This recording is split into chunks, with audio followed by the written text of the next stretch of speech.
Welcome back, everybody, to Pivot Point of View. I'm Destry Millsap along with Becky Pearson, and today we have a very special guest. I'm so excited. She just brings a new perspective to college rodeo and getting recruited the right way. She's a three-time National High School Finals qualifier in the GOAT time from Idaho. She qualified to the College National Finals in the GOAT time as well three times. She went to Montana State. Lindsey Pulsipher, thank you for coming on and joining us. Yeah, well, thanks for having me. Yeah, absolutely. So, Lindsay, tell us a little bit about um, your recruiting process when you got recruited to College Rodeo and what brought you to your mission today. I ended up with a lot of fluoride scholarships. When I went to I think it was my junior year, I had won my first state title and I was so pumped. And my goat tying coach was like, hey, there's going to be a college fair there. You need to have a recruiting profile done. And I was like, I don't know what that is, whatever. And so she had me put together a resume and then I had my highlight video made. It was like on DVDs, whatever. And I printed everything out and I went to the college fair and I was winning the first round. So that definitely helped. But I was able to get a lot of exposure at that college fair. And then by the next year, I had ended up winning state again, and I won all four rounds of my high school finals, and it was awesome. I was pumped again. But by that time, if I had not gotten exposure the year before, it really wouldn't have mattered. And that was something that was so foreign to me because, I mean, you see people getting recruited in basketball or football or whatever it is, and rodeo is just very different. And so I actually ended up with a lot of full ride scholarships, which is so awesome. But I picked the wrong college for a lot of different reasons. But I picked the wrong college and I ended up having to transfer after my freshman year. And it was rough because I went from having over $1.4 million in scholarships to having to pay to transfer. And I missed out on lots of scholarship money, and I had told the coach that I was transferring to at Montana State, I told him too late because I was trying to stay loyal to the other team, and it was a whole fiasco. And so after that, I talked to kids because they wanted to know what it was like in Montana State because they loved it there. It was so awesome. And I just had talked to enough kids, and I had girls that I'd helped tie goats for a while, and I put on a lot of clinics, especially when I was qualifying for nationals and trying to raise money and whatnot, that they were then asking, and I was like, is there nothing out there at all? And so I looked at the domain and College Rodeo Recruiting wasn't even taken and there was nothing out there. There were a couple little resources from like CJ Aragon. He had written some articles and stuff, but there was no like one-stop shop for everything. And so that's kind of how I just created the whole thing because I'd gone through the process not once, but twice. And so I figured like, okay, there is something to this. There's something that needs to be done. And my brother actually ended up playing college football. And when he went through that whole, they had, signed up for this recruiting service and whatnot, and it was not a good not a good experience for my parents, and it was quite expensive. And so I had a lot of research and I had a lot of data that way. And so I just decided like, okay, rodeo is different. We all know it's a different sport. You get recruited differently. It's sanctioned under the NIRA, not the NCAA. So everything's going to be different. And we need to have something that's specifically for rodeo kids, and it can't be by someone who's not in the rodeo world or who had never called rodeo because that it just doesn't make any sense. And so I created this program 2 years ago, and it has ebbed and flowed and changed and just keeps evolving. And it's now the preferred program of College Rodeo or the National Intercollegiate Rodeo Association. So that's pretty cool. But it's just, yeah, it keeps growing, and I'm thankful for opportunities like this because then people can kind of we can get the word out and show people because it is different. It's a brand new thing. It was the very first program in the recruiting industry in college, for college rodeo. So yeah, it's just kind of been a little bit of a whirlwind, but yeah. Yes, I really admire how you saw a need, you filled that need, and then you've helped it grow. I think you said you had over 180 Hmm. people on your domain right now. That's incredible. And Yeah. it's so affordable too when I talk to you. And I just remember when I was getting recruited, we talked about this a little bit. I kind of giggle at your DVD comment because maybe there's a VHS out there that has my recruiting video on it. Maybe not. I doubt that thing still exists, let alone a VHS player. But yeah, the game has definitely changed. And you're right. They're, getting recruited to go play football or volleyball or anything like that. It's so different because there's so many more colleges that offer those programs, and rodeo is so exclusive. There's not near as many schools. I can't remember how many there are. You would probably know that number, but it's drastically fewer than all the other programs, and it's just a different beast entirely. Yeah. Well, and just, I mean, just the way that rodeo families are and rodeo kids are, I mean, it is all just different. And you're not only trying to find a school where you fit and a team where you fit, but then you have to figure out all of the logistics if you're bringing horses and if you're bringing hay and if you're, going across the country or, where are you going to live? Can you board horses at where you live? Do they have facilities? And I think that's the one thing that's very different about college rodeo is that every program is so different. Everything is so different. So like if you go play college football at NA like an NAIA school, whatever, or if you go to Division One, FCS or FBS, whatever it is, you can expect how many scholarships they can offer. You can expect what will be provided. There's a baseline all the way across. And you can have little tiny schools that have a class size of 12 kids that have a huge rodeo program and so much support, and then you can have a giant university that's a Division 1 university that doesn't have a rodeo program at all. And so I think that was the biggest thing for all of these kids. And like even when I was going through the recruiting process, even the second time, it's you don't know what you don't know. And so that was the point of putting together this program. It's like giving them all the insight and all the step by step. And this is exactly how you do it, because playing matchmaker would not do these kids a dang bit of good, because as you go through the recruiting process, I mean, you think about when you're 15 years old versus when you're 16 or 17 years old and you're getting ready to sign or whatnot, you change so much and everything evolves and you win more state titles, or maybe you decide like you're not going to run barrels anymore, or maybe you decide, maybe you get hurt in the bull riding, whatever it looks like. And so this program just meets these kids where they're at and it just helps them evolve so they can join their eighth grade year, junior high, or they can join their junior year. They can join. I've had some seniors recently. I mean, we've got to get to work, but I've had some seniors just barely join. And so it just meets them exactly where they're at and has everything for them so that they don't have to wait on me. They're not waiting on anyone else and they can be proactive on the recruiting process. I like that you talk about fit, because finding the right program that not only has the programs academically that you need, but is also going to make you better as a rodeo athlete, whether you're a timed event person, a rough stock person, a goat tire, a barrel racer, a team roper, finding the program that is going to have the right resources for you to excel in that event is also very tough. And you touched on it a little bit about where they're going to live, where their horses are going to stay. I mean, I've talked to some kids here lately, and I don't know honestly how they afford to college rodeo or afford to keep their horses at college at all. I mean, I remember what it was when I was in college, and somehow we afforded it. But now, I mean, people just in general to keep horses have a hard time. And so, figuring all that out, I bet it's just so incredibly tough anymore. Yeah, and I think, I mean, just there's so many questions to ask and there's so many different factors to keep involved. And it's really easy when you're in the recruiting process to kind of get like the honeymoon effect or whatever it is, right? You go on these visits and you think it's so cool and they want you so bad and you kind of just, I think sometimes it's like parents go to the extreme of like, oh my gosh, we hate this. And then the kids are like, oh my gosh, you don't want me to succeed at all because I love this place because they want me so bad.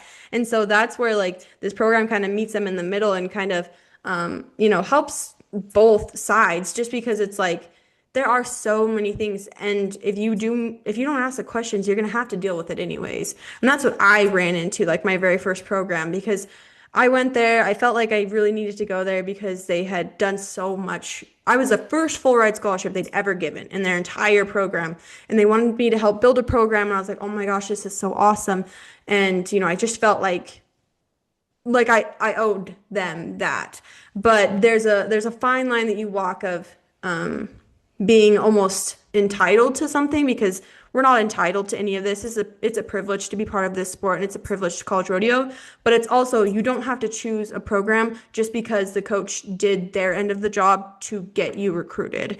And so it's a very slippery slope that you kind of have to go back and forth between because you get into all sorts of issues, right? Like if you go somewhere and you didn't ask the questions and then you have to deal with the circumstances anyways. And like in my case, my best shot, like I wanted to quit the whole sport December my freshman year. I was like, I'm done. And that's all I ever wanted to do.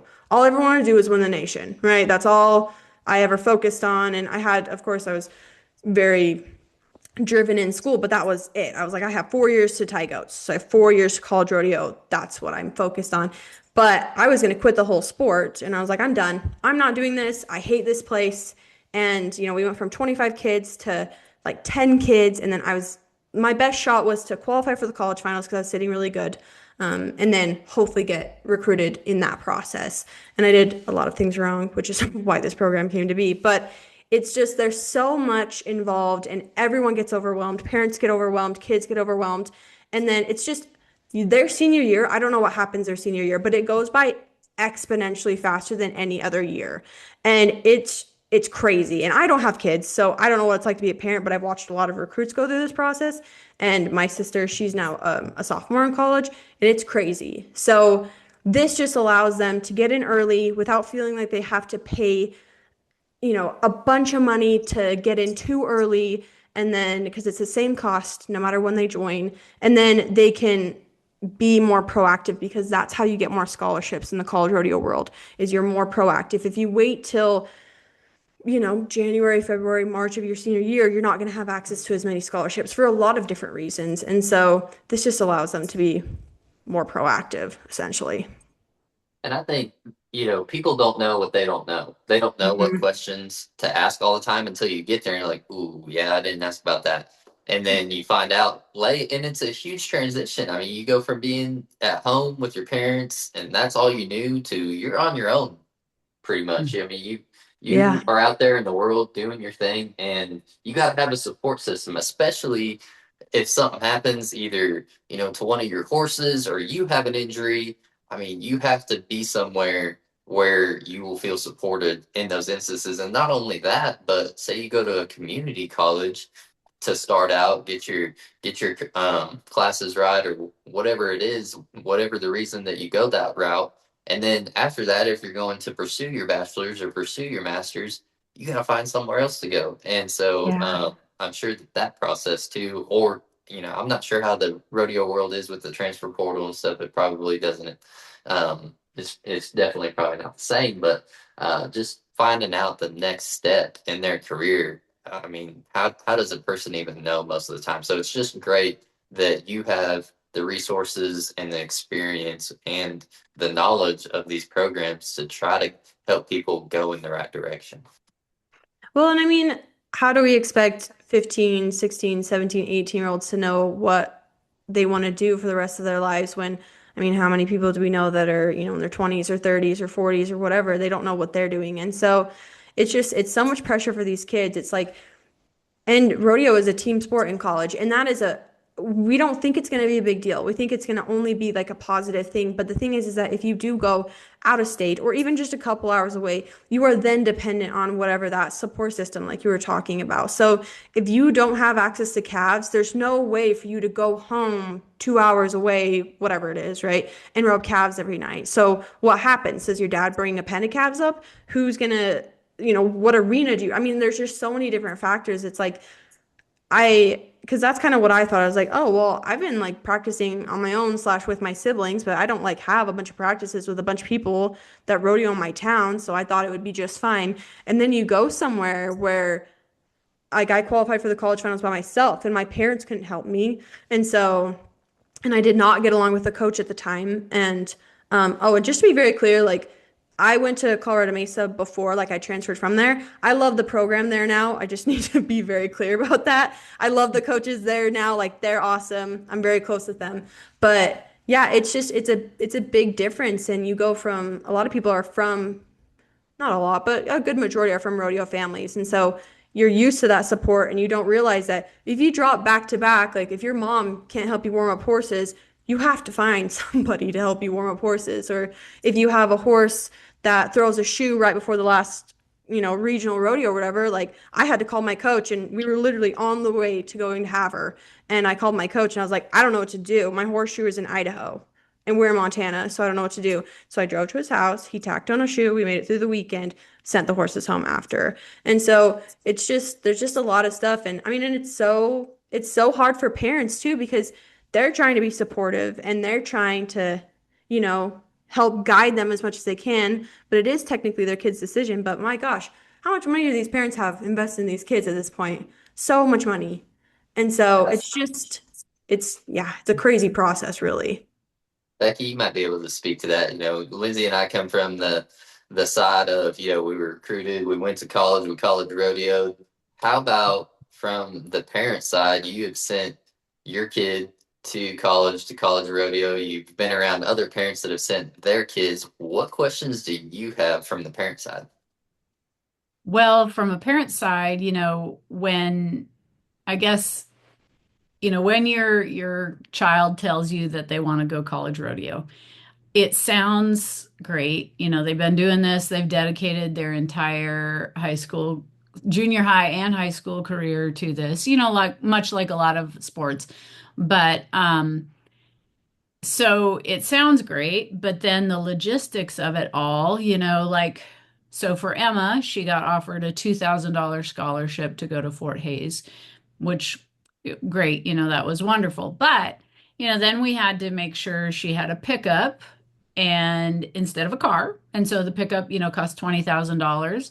She bought her own horse trailer. So she had bought that a couple years. Actually, I think she was about a sophomore in high school because she had sold some horses and was able to pay for that. So she had her own horse trailer, but then just, her program did pay her travel expenses, but it's still like you said, the logistics of, okay, like she had a really nice barrel horse, found a different place offsite for her to board. It was a wonderful place.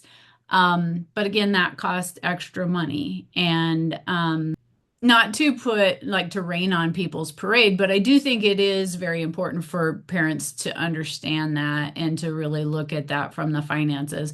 I really I wanted Emma to college rodeo because I felt like she was going to find her people that way. She was crazy about horses. She loved rodeo, just wanted to be around those kinds of people. And so I felt like if she didn't college rodeo, she wasn't going to find her people and if she didn't have her horse, I felt like she was going to be super homesick. So I really fought for her to college rodeo. Her dad didn't want her to just because he did look at the finance side of things and felt it was too expensive. But I felt like we had to have that opportunity. So I guess that's kind of our story with college rodeo. Now Gracie is a senior in high school and she kind of seen what her sister went through and she's like, I don't want to have a horse at school. I don't want to feel like I'm broke all the time because I'm having to pay for gas. I'm having to, come up with different ways to, pay my entry fees, da da da da. So I guess, if I were a newbie parent and my kid tells me that they want to college rodeo and they're not, they didn't win the state every year that they were in high school. They were in the top 10. Like, what would your advice be for somebody that neither parent college rodeoed? And so we're all kind of new to that. What would your advice be for starters? I think for starters is really just getting started early because that's the problem that I run into is that a lot of these kids will come to me and they're like juniors, like they're juniors right now or they're seniors and it's not too late in the recruiting process, but I can't control how fast they get things done. And so that's where we run into troubles because I mean there are FAFSA deadlines and there are when applications open, like a lot of people don't know that when you apply to a lot of schools right now, what happens is you'll do like a mass scholarship application and a lot of these places are first come first serve. Now every college is a little different, but that's a big chunk of it. And so when you hear a lot of these rodeo kids say that like they got full ride scholarships, a lot of those scholarships will be what I call combination scholarships. And I'm going to go on the scholarship topic because that's what everyone wants to know, right? That's what everyone wants to talk about. But the thing about combination scholarships is that it's a combination of your academic scholarships, which are awarded by the school and can only be used at said school. And then you have your athletic scholarships, which those are scholarships awarded by whether it's the athletic department or the rodeo team itself, like if they're a club. And then you have what I call individual scholarships. So that includes like your financial aid and whatever you bring in that way. But then that includes anything that you get on the district level, the regional level, whether you're an FFA or if you play basketball and they give you a $250 scholarship, whatever that is, that's money you can usually take anywhere. And sometimes, I mean, usually with academic scholarships, that also includes like any, if you're in state, whatever. But the thing is that what these kids don't, what I mean, I'm just trying to educate like all the parents and the kids is that if you think about, you go to nationals, right? And I don't like anyone who has been to a national high school finals rodeo, it's crazy. It's a little buck wild. There are trailers everywhere. It's probably the biggest rodeo in the world. This year there are 1,800 plus contestants, and it's crazy. And the thing is that those are just the ones that qualified for nationals. We know that there are people left home every single year that should have quote unquote been there, right? And so if you're a newbie parent and you're like, I don't know what to do, I don't know what, like, let's get started early. Let's figure out like starting researching programs, right? So in my program, I have the 4 phases. I call it my college rodeo recruiting method. But the first step is really just making sure that you go in and you start researching these programs and you start making a list of these programs. Because when you start researching and you start kind of figuring out like what programs kind of offer and what you figure out, oh my gosh, hey, there are 12 regions, right? Some people don't even understand how college rodeo works because it is different. And everyone that rodeos in every state, it's very different. But you start making a list and then you go into phase 2 and phase 3 and phase 4.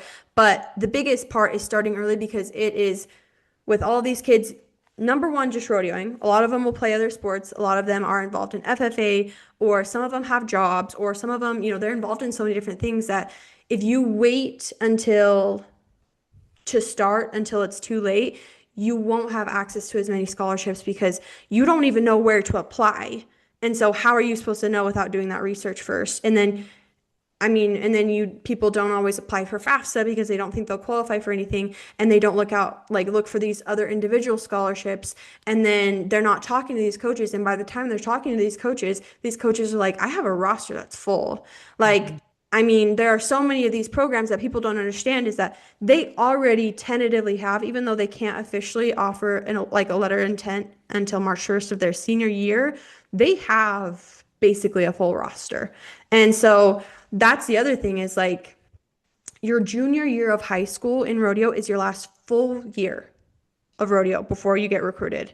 And yes, you compete in your spring rodeos and whatever, and then you sign March. But like by the time you get to nationals, your senior year, you should be signed. You should have been signed for months. You're going to college like in a month from there.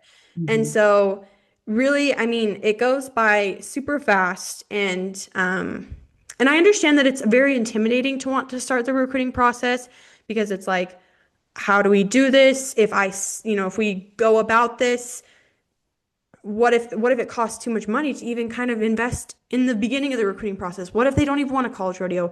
You talk to a sophomore in high school, do they want a college rodeo? Do they not? Like everything can change and all of a sudden something flips, and then like I want a college rodeo. And really it's just the earlier you get started, and if you get started like in a program like mine, the thing is that it's so laid out that you don't have to go through all of the steps that I went through. And the more proactive you are, the more money and scholarships you will get. And there was one of my recruits, and I've tied with her since she was probably like 7, 8 years old. And so I'm very close with her parents, her mom specifically. But that's what her mom said, like, was the biggest thing that they didn't even know was like, you are proactive. You can't wait until these coaches email you because, my gosh, they watch all of the kids at nationals. And how are they supposed to find all of them? How are they supposed to, I've got so many kids that they'll DM me on Instagram about something. And I'm like, is that the same one that I saw here? Like, it's so hard to find. So really just, it's so much less overwhelming when you start early, and you don't have to add all this pressure to it. Because I think people are like, oh, I'm getting recruited, I have to do this every single day. But when you're joining a program like mine, it's like, it's there exactly when you have time. Mhm. to work on it. It's there when you need questions answered. I'm here when you need questions answered. And if you need recommendations for programs, or if you're like, I have interviews with all these different, these different coaches. And so it really is just reminding them that rodeo is not set up the same. Like, you can't go to a scouting camp that's specifically for coaches to recruit there. And the college rodeo coaches and like the high school rodeo kids, their seasons almost directly overlap. So you'll have like a high school state finals that will almost directly overlap with the college finals. And so in coaches, how are they supposed to recruit everywhere? And if you don't qualify for nationals, so this program just really helps these kids just be super proactive, because that's essentially how they get more money in scholarships. It's just, you know, if you start too late, yeah, it's going to be really hard to figure all of it out. Mhm. Well, and the other thing that we ran into is I was so surprised at, how many, like you said, big colleges that really don't like it's just a rodeo club. So there's like not a lot of money out there to help these rodeo athletes. But yet, like you look at some of these community colleges, for some reason, like they have these huge budgets and they can offer a lot of things to these kids. So it was really eye-opening for me. It was very eye-opening. Like we started touring colleges when Emma was a junior. Again, maybe we were a little too behind there, but we No, that's good timeline. yeah, yeah, like she kind of had a list in her mind, like where she wanted to go, and so we toured a few colleges, and I mean, in the facilities, they were so different. Texas Tech was beautiful, but they couldn't offer hardly anything money-wise because it seemed like the university didn't really support it. We went to Oklahoma State, and it was like there was barbed wire all over in the pasture area. And it's like, okay. And so then, it just was it was very eye-opening to say the least. The rodeo programs probably were the lowest, I think, on the budget of a lot of the programs. Like at Oklahoma State, we inadvertently showed up to the equine like the horsemanship, the English riders, and their barn like was like paved in like stone and immaculate. And then you show up to the rodeo grounds, and like I said, it's like barbed wire and baling twine holding What's stuff going together, on? Yeah, we was like, okay, this is a little lopsided here.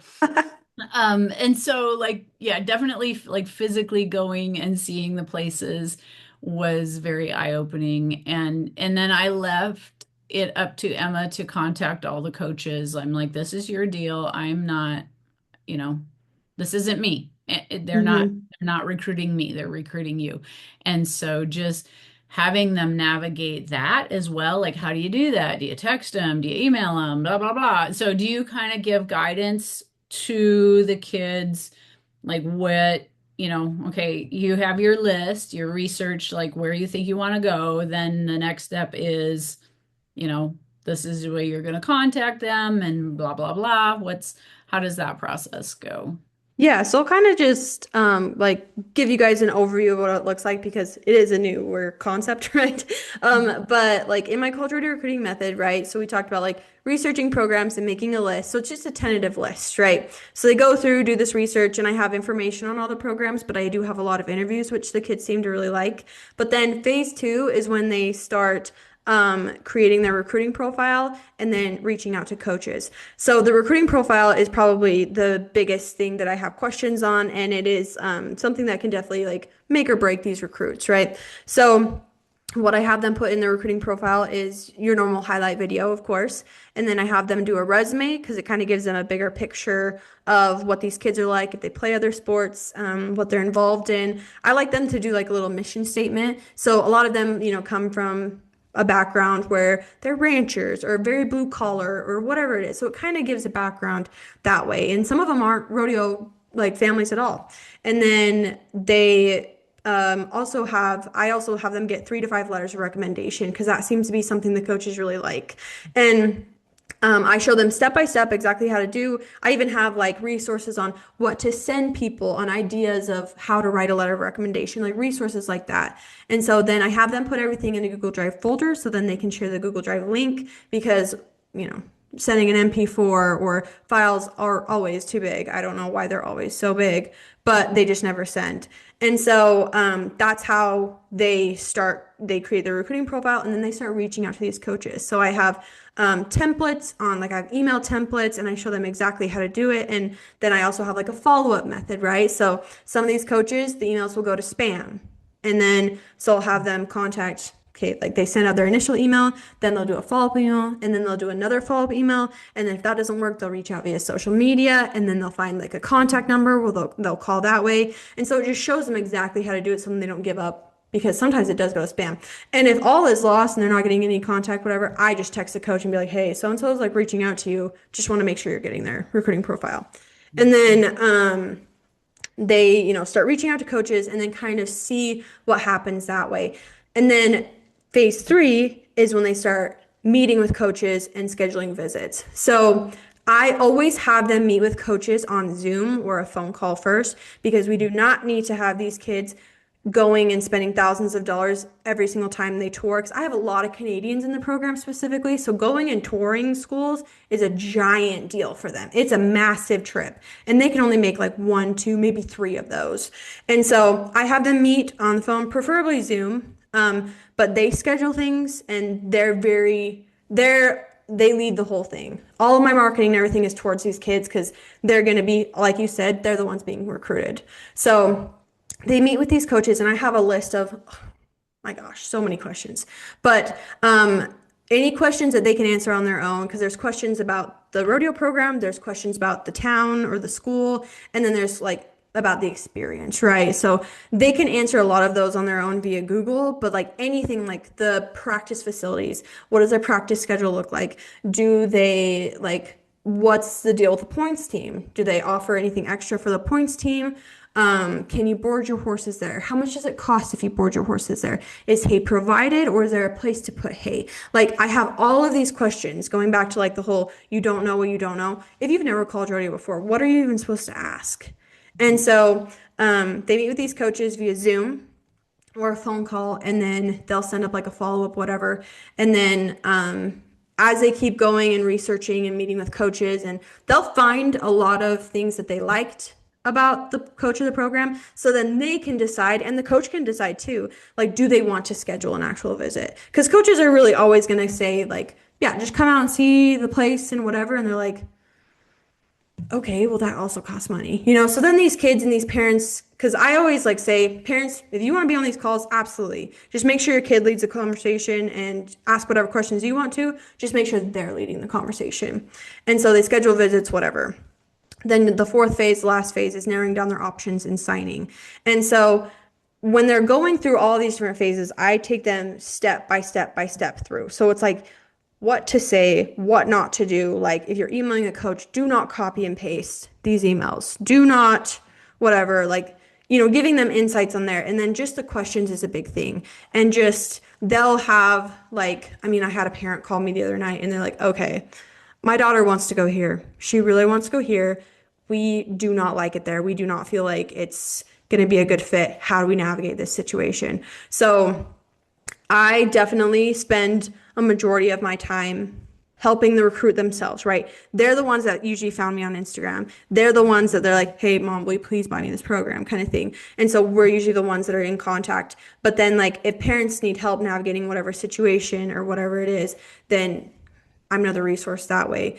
But the thing is that when I was trying to figure out how to set up this program, and I talked to this guy and he was like super big into like the Silicon Valley, like from Harvard or whatever. And I asked him because he had created a database specifically for football. He had taken all the data and he was helping kids get recruited that way. So I got on a Zoom call with him and I was like, does that work? Do I need to invest in like an app? Like, how do I do that? I mean, I have an app, but that kind of app. And he's like, no, do the interviews. Do interviews.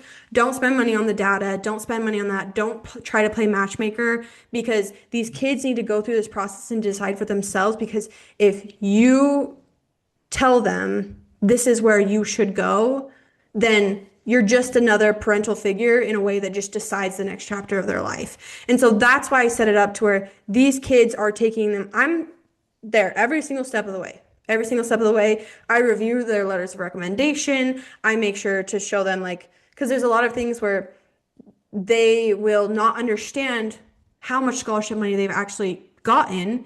And like coaches will sometimes take into account the academic scholarship. So they think they've gotten this plus the academic, but they haven't. And so just showing them all those different steps, but making sure that these kids are leading this because this is their next chapter. And it's not my next chapter. I've already had my chapter. This is not my time to live through, whatever. And so but it just helps walk them through every single step. And it's all pre-recorded. It's all, I mean, they just have access whenever they want. And I do have an app where they can go use their login. And a lot of people, like, if they're headed to rodeos, they'll listen to all these different interviews or they'll listen to my videos and I have resources and homework and, the whole 9 yards. But it just allows them to not feel like they're at the mercy of someone to call a coach for them or to do this for them. And so then that way, they're not waiting on me to be like, oh, so Lindsey, are you gonna?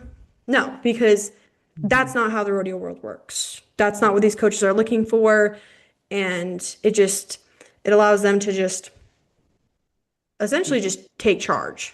So Well, that's not how the real world works. no, it's not. That's our job as parents to get them prepared to be able to do this stuff. And I do see so many parents, they're still helicopter parents. And even when the kids go off to college and yeah, you're not going to be there forever for them. And that was always my philosophy. It's like, okay, if I die tomorrow, are you kids going to be able to carry on without me, like Yeah. and seamlessly. So to me, that's my job as a parent, like get them ready for me to not be there. So, but Yeah. Think that I think that they have so many resources at their fingertips, and then you got to teach them how to make the best of the resource. I mean, just what Becky and I do from a performance and rehab and injury perspective, trying to make sure that kids are healthy and then increasing their performance so they can reach those goals. And then having you who can lay it out step by step for them. All right, this is how you're going to get recruited. If your dream is to college rodeo, you've got to get yourself recruited to the right program in order for you to be successful at the college level. I mean, you're not going to want to go there on a backup horse or a green horse. You're going to want to take the horse that you qualify to nationals on probably and take that one and try to go do your best. And also be at the top of your game when you get there because the game changes. And I came from, all I can speak to is my experience is I came from Nebraska. How we rodeo up there is very different than how they rodeo in Oklahoma and Texas. And then here I come to Oklahoma and I walk in there as a freshman and you got Coleman Proctor and Luke Blanton and, later on Trent Johnson and Tanner Braden there. And how I roped in Nebraska was not going to work against those guys. It just wasn't. And thank goodness I walk in the barn one day and Mitch Barney's there and I'm like, dude, I've never had to reach at anything in my life. I just use my horse. He goes, well, this is how you're going to have to change your swing in order to do that. And then I worked on that every single day. And then I got in the truck with guys that won and surrounded myself with winners and it made me better, And so when you go to college, you have to know that you have to be at the top of your game.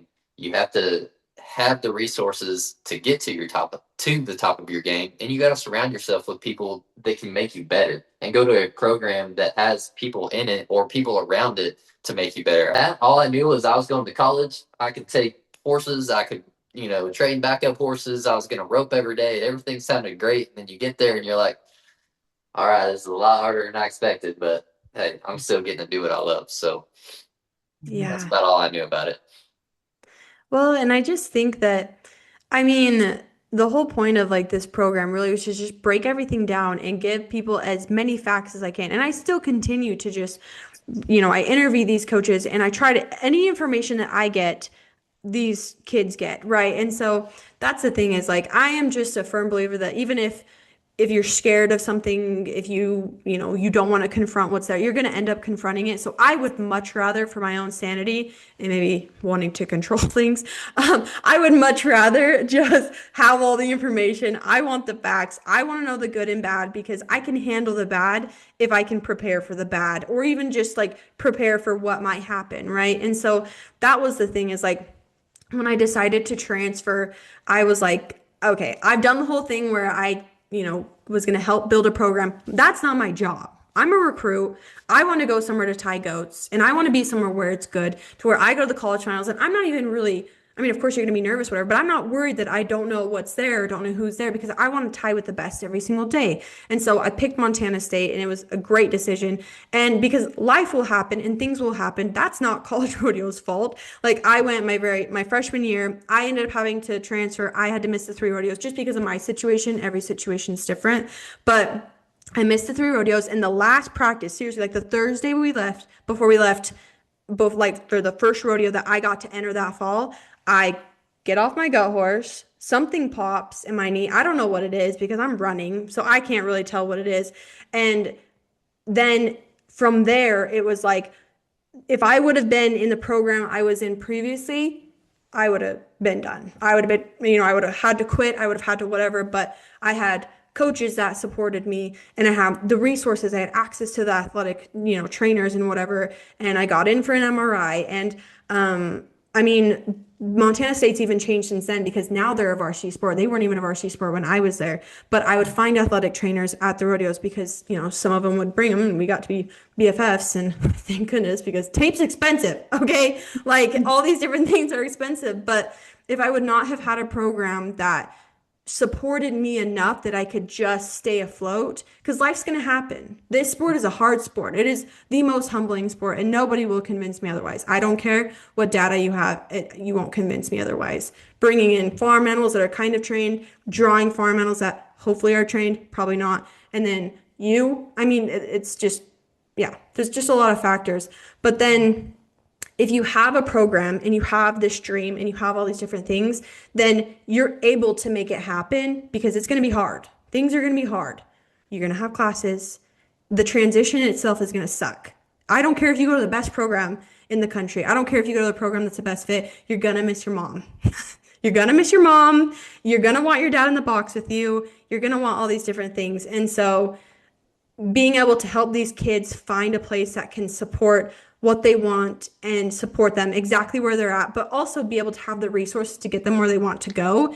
None of it's ever going to be perfect. It's never ever going to be this perfect whatever. So you can't blame a single program on this, a single program, whatever, because I tried to do that. I tried to make it all about like, oh my gosh, this program, whatever. But it wasn't that because life just happens. And so I think just yeah, being able to find a place that you can fit and find something that you can really just be proud of. Like find a vest that you can be really proud to represent. And I mean, these dreams are going to be hard. Anyone who's ever won the nation, ever won the world, anyone who's headed to NFR, in what, 12 days, whatever it is, like you name something that they haven't gone through just in the past month, what everyone's going through right now, So it's not going to be perfect. And I think just being able to be prepared as much as possible and it just at least have access to people that can help get you through. Definitely. I mean, everyone's walk is different, and thank goodness when I dislocated my shoulder, we had Doc Miller in the region, and they knew exactly who to send me to get it fixed. And then I had a really mean therapist lady that helped me work hard and get better. And of course, there was always the light at the end of the tunnel. I was like, if I do this, I'll get to rodeo again, and that's what got me started down the path that I'm currently in of sports medicine, is having those injuries through college. And even though I wasn't on the points team or anything like that, I was the regional director, had injuries, and decided that I wanted to help other people stay in the game. So everybody's walk is different. You can still find your place in the world, no matter how you end up, whether you make the college finals or not. Yeah, no, I agree completely. And Can you yeah, keep going. Sorry. just I wanted to touch a little bit on like what are you seeing out there as far as scholarship offers and what's the what because that was something that I had no idea as a parent, like what were we going to be looking at? And so what do you see out there for offers? And usually if you could generalize, like I know a lot of schools uh don't have a lot of rough stock riders. So, so do they get typically a little bit better offers? And I know goat tires too are a little bit lower in numbers than your barrel racers. So what do you see generally out there? Like in what kids get offered and so on and so forth. I mean, every case is going to be different. Every kid is going to be different because you could have a really good recruit and they started way late in the game. And so the coach just flat out doesn't have anything to offer them until maybe there's a criteria where if they qualify for the college finals, they can be, they can have access to the next round of scholarships, whatever. Every program, every coach, everything is different. Some programs will prefer multi-event athletes. Some of them really will only accept multi-event athletes just because they have so many people coming in. And you just think about it from like an ROI standpoint, right? If they come in and they have a really good barrel racer, but the barrel racer does no other events, and they have really good barrel racers, but they are also really good go tires, and they also rope calves, and some of them team rope too. It's every coach, it's preferential just depending on what they're trying to grow. And some of them, they need more rough stock riders. Some of them have so many rough stock riders, they need more timed event people. And it just kind of depends. Every region is different. And especially with, the Southwest region being split, that's changed a lot of things up too. And so there's just, I mean, some of them, they just keep growing because people want to go to Texas, right? And then you don't have as many rough stock riders in, like, let's say the Rocky Mountain region or the Big Sky region or whatever that looks like. And as far as like offers wise, you can get like kids that go to community colleges, right? And they're a varsity sport and they get offered a lot, or maybe they get offered tuition waivers, or maybe they get offered whatever it is. But then you have other people who they come in with so much academic scholarships that their coaches only have to provide, let's say $2,500 a semester, and they pay for their travel or whatever. Then it's like, whatever. And so that's why that's a big thing that I've run into is that I have a lot of seniors right now and they're trying to get, and I'm like, apply? Because they're like, how do I ask coaches about scholarships? How do I bring up that conversation? That's usually a conversation the coaches will bring up like when you're on a visit or when they have a tentative or a better idea if they actually want you on the team. But if you go, let's say you apply to whatever school it is, right? You know how much you get in academic scholarships. I tell my recruits, take that number to the coach and say, hey, I just want to let you know I qualified for X amount in academic scholarships. So the coaches know what they have to work with. Because if they can offer X amount of money, you have to think about they have limited funding, right? A lot of them have limited funding. Some of them are operating just off of like their own quote unquote booster clubs or foundations or whatever, because they're a club sport, or they only have X amount of tuition waivers. And you also have to remember that you are looking at other places, so they know you're looking at other places, as you should be, and that's okay, totally okay. But they can invest all their resources to you just for you to not sign with them, and all the resources they were going to have, from you go to this other person, but that other person didn't get offered as much, so they chose somewhere else. So it's this giant game of like Jenga, trying to figure out how to offer everyone, and try to, just make sure that there's a way that they can get more money in scholarships. And some of them, like, I mean, having access to practice facilities or where like places to board your horses and stuff, like that saves money in lots of different ways where people have to board their own horses at different places. But offers range across the board. Like when I get letters of intent, I'll see people that they got offered like $2,500 from this part of the club foundation, whatever. Then they got $2,000 from this very specific endowment scholarship or whatever it is. And then they get X amount in academic scholarships and they've gotten X amount in FAFSA. And so somehow they get this whole combination of where they have a full ride. But every program is so different. Like there are programs that are like, we have so much to offer. Like we have, people get full ride scholarships. We can get your tuition waived easy. We can whatever that is, right? Or the tuition's just very affordable compared to like a big university. And so scholarships, I mean, it ranges. It's a little crazy, but I hope that these kids understand that getting a full ride scholarship is it's not as impossible as they think, it is. Because a lot of these kids will come, especially girls, they'll come with really, really, really good grades. And so when they come with these really good grades, they get presidential scholarships and they get whatever, then the rodeo coaches don't really have to cover that much. And maybe it's included in the, to be like board their horses there or whatever it is. And so yeah, it's just and individual scholarships. That's a little bit harder because you don't know if you're going to get the scholarship. You don't know. They say there's scholarships everywhere and there's money everywhere. My advice is look at local scholarships first.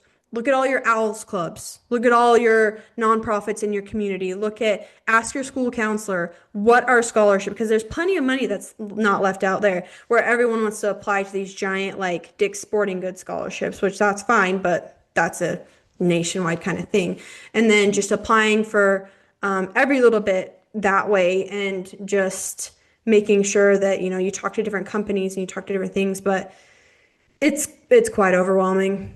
But the earlier you get started and when you apply to these places on time, when you talk to these coaches and give them plenty of time to get to know the recruit and to, figure out like what are they all about because even when these coaches are fine watching these kids like their sophomore, junior, senior, whatever, like just kind of watching them evolve because they can't offer scholarships to a sophomore and they're not going to because that's not even legal according to the NIRA. So yeah, it's just really getting more eyes on you, especially like I do something called the CRO Recruits of the Month. So I send out I have the whole email list of all the college rodeo coaches. So every single month, the recruits in my program, the ones that have their recruiting profiles done, they send me like their bio, they send me a picture, and I send the recruiting profile out and whatever. But yeah, it's just really making sure that you are very proactive and not waiting for these coaches to email you first. Because, like, even when I won my first state title, I was like, oh my gosh, everyone's going to be like knocking down my door.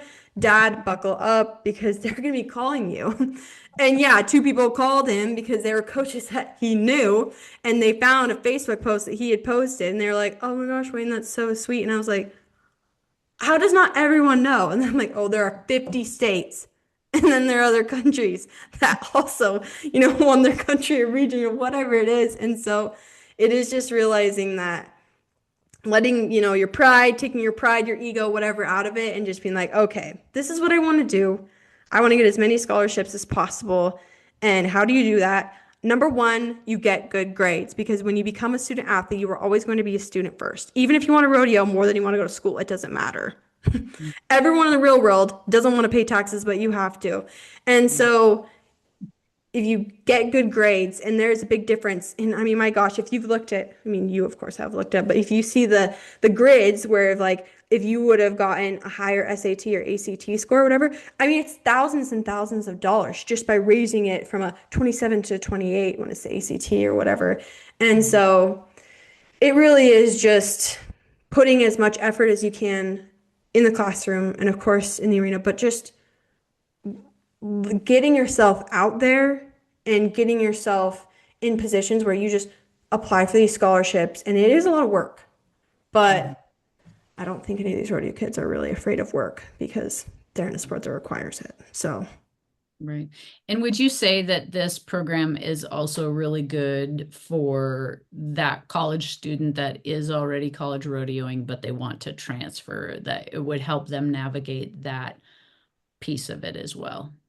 Yeah, so I help, I mean, most of my recruits are going to be high school athletes, getting recruited for the first time, but I also help a lot of transfers.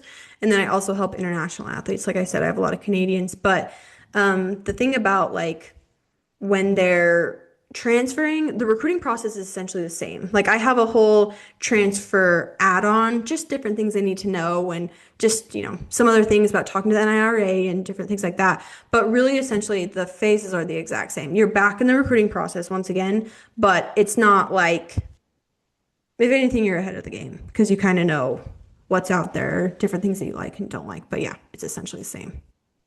Okay. And I know that some of the coaches that I've talked to, you have like the Mike Johnson Cap Open, you have the Patriot events now, the Junior NFR, and other events like that, where whether or not you make it to the National High School Finals Rodeo, which a lot of the people that are going to these end up making it. But there are other events throughout the years where, or throughout the year where, there's going to be high competition and the coaches are going to come watch that as well. And so we had another parent on here a while ago, and they're like, man, if you want to make your kid better and get them in front of some different competition at a higher level, take them to these higher level ropings and jackpots and things like that that go on throughout the year. And that may be another way to get exposure. I mean, that's what it's all about, is getting exposure. And I just think what you do is invaluable in helping them organize and get themselves exposed to these coaches. Yeah, well, thank you. And yeah, like I mean, because like I'm headed to the junior FR, and so it's like there's gonna be a conference there where it's called the Rodeo's Next Up Conference. So if you know of any kids, tell them to go to this conference. It's a 2-day conference. And then on the second day, there's gonna be a college fair. I'm gonna be there as well, and then I'm gonna be handing out some stuff for the kids. So I hope they like it. But it's just a way to you like when they go to these. I mean, the college fair, like when at nationals, I was at the high school finals. We talked about this a little bit, but at the high school finals, that's a way to get. I mean, you have them right there, and they're all in a row, and you can have your recruiting profile ready, and you can be prepped for those events, and you can be exposed in the arena, and then you can meet them in person, and then I mean, how many times does it take any of us to be like, oh yeah, this is kind of cool? Like you see a reel from someone, you're like, oh, that's cool. You see this from someone, you're like, oh, that's whatever. But it takes a couple times of seeing someone to be like, okay, I think they know what they're doing. I think they know what's going on.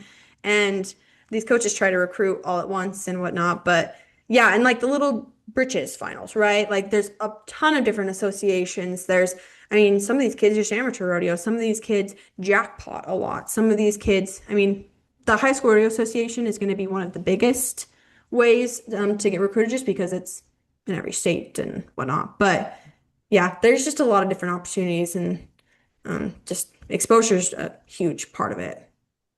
There's some, I mean, it's not like football or basketball where you're gonna get 300,000 in NIL to go play somewhere, but are there sponsorship opportunities or do some coaches have links to sponsorship opportunities that you know? Well, the thing that's very different about college rodeo, right? And things are always changing and evolving, but the thing about college rodeo is you can pro rodeo at the same time.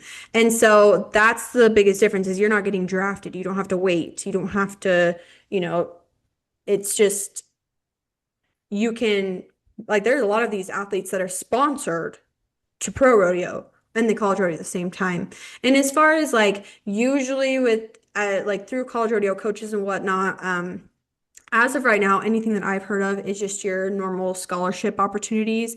And things might evolve, things might change. I mean, rodeo's evolving, everything's evolving, and especially in the sports world, everything's evolving like, at wicked speed. And so things might change if there's a portal. I mean, there's not one right now, but if there's anything like that, like as of right now, it's not like an open transfer. You can't just transfer here. There's going to be a transfer penalty, and they're definitely not getting rid of that. But these kids can individually like find sponsors on their own. I mean, you can see plenty of athletes like Taylor Moykins. I rodeoed with her at Montana State, and she qualified for her first NFR this year. But she was sponsored all throughout while she was college rodeoing at the same time, and she was pro rodeoing at the same time as well. And so that's usually how I see the sponsorships happening that way, just because these kids can do both. And honestly, I don't see any reason why they shouldn't do both if they can make it work. Yeah, I agree. I mean, how many guys have won Rookie of the Year and went to the NFR and they won the college finals before they got there? I mean, so Yeah. definitely. All right. Anything else that you would like kids to know about your program or getting recruited or anything along those lines? I mean, really, it's just being proactive. It's really just starting as early as possible because, I mean, I'm not gonna have it to where you start in the program and I'm like, every day I'm like, are you doing this? Are you, like this is a very self-led, I'm supportive, I help you through everything, but it's just, you will get more money in scholarships the earlier you start and like the more proactive you are.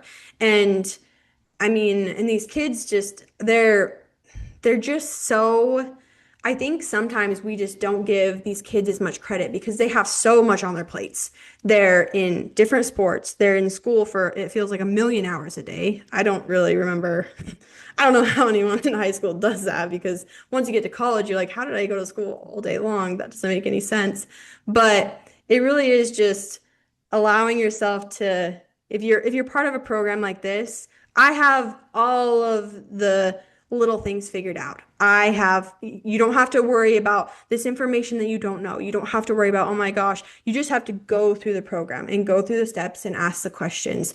And the earlier you start, the less overwhelming it is, number one, but then the more opportunities you're going to have. Because the reason I say start early is not because you're going to get offered as a sophomore or whatever, is because when you start going through this recruiting process, you realize how much you don't know. You realize that there are so many more programs out there and they're all so different. And then you're going to freak out because you don't know anything anymore. You start with one dream school and then you're like, they're not what I thought they were going to be. Now what do I do? That's the reason why I say start early. So you have plenty of time, plenty of buffer time, plenty of time to ask questions, plenty of time to go on tours where you're not just like trying to stack them all in one. Plenty of time to realize, like, do I actually want to go to Texas, or does everyone say I want to go to Texas? Or what actually matters? I mean, these kids don't even all like know what they want to major in. So how do they pick a school and how do they whatever? And so starting early is just the biggest thing, and it's just a way that I can help them be more successful, and that parents aren't spending so much money going on tours where they could have easily just had one Zoom call and been like, that's not it. That's just not what we're looking for. So yeah, and I mean, when you join my program, the pricing structure will change a little bit, but it's so affordable. It's like, I mean, I've talked to a lot of parents and gotten a lot of data from all this, but I mean, it's just, I want to make this affordable. I want to make this to where it can help as many kids as possible. And if you join your senior year versus if you're an eighth grader, it costs the same. So that structure is not going to change, and you don't have to worry about anything recurring or anything, whatever. It's a one-time payment. There are additional things that if you need, help if you're a transfer, help, whatever. But it really is just a very affordable program. And there's lots of things that are going to be happening in 2026, and lots of cool things happening and lots of cool people coming on board. But it is just, and I don't know if you have figured this out about me, but I love the facts. I love the data. I love getting as much information as possible. And I don't sugarcoat things. I'm pretty blunt. I work full time for my dad in construction, so very blue collar, very much in that realm all the time. So I just want to help these kids, whatever they want, whatever that dream looks like, whether it's to win the nation, whether it's to, get into a nursing school, whether it's to just figure out what the heck they want to do next because their mom's making them leave and go somewhere else. It doesn't matter. Whatever they want, we'll be able to find it. So. That's Where absolutely incredible. where do they find your program at, Lindsey? Like, how do they find you? How do they find your program to find more information? Yeah, so my website is collegerodeorecruiting.com, but honestly, College Rodeo Recruiting, like on Instagram, it's at College Rodeo Recruiting. That's where a lot of kids find me. But yeah, it's really easy. The link is in the bio there. If they have any questions, obviously, I'm just a DM away. So yeah. Well, thank you so much for coming on and telling us more about what you do. And thank you again for what you do for these kids and the parents and getting them to the right places and helping them organize their future like that. I just think it's absolutely incredible. And if there's anything that we can do to help any of your recruits from a performance or injury perspective, we'd love to help with that too and be a part of that. So it could be a really cool partnership to be able to work together in that way. So thank you again for coming on here. We truly appreciate it. And thank you all for listening. And as always, let your health be the pivot point to your success. Thanks, guys. Thank you.